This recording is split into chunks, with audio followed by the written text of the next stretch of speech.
আসসালামু আলাইকুম। আমি এই মুহূর্তে আছি জাপানের বিখ্যাত শিবুয়া ক্রসিং। জাপান ভ্রমণের খুব ইচ্ছা ছিল, খুব শখ ছিল। তো এই আবেদন করলাম ভিসা ওয়ার্ল্ডের মাধ্যমে।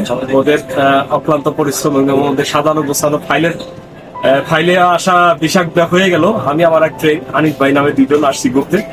তো মোটামুটি ভাবে ভালো লাগলো। শিবুয়া ক্রসিং এ জাপানে আসলে টোকিও শিবুয়া ক্রসিং না আসলে এটা দেখার ছিল। এই মুহূর্তে আমি আপনাদের দেখাতে পারছি না, কারণ বাইরে কিছু বৃষ্টি হচ্ছে। তো আমি এখানে দাঁড়িয়ে সংক্ষিপ্ত কথাগুলো বললাম। ভিসা ওয়ার্ল্ডের ধন্যবাদ জানাচ্ছি ভিসা ওয়ার্ল্ডের ওনার ইয়াসিন ভাই এবং তার টিমকে। ওনাদের অক্লান্ত পরিশ্রম এবং ওনাদের সাজানো গোছানো ফাইলের মাধ্যমে বিষয়টা পেলাম এবং ভালো লাগলো। আর একটা বিষয় হলো কি, ওনারা কখনো বিরক্ত হন, ওনাদের শ্রমটা প্রপার। তো আশা করি আপনারা সুবিধা পাবেন, ওনাদের সাফল্যতা পাবেন। ওকে, ধন্যবাদ।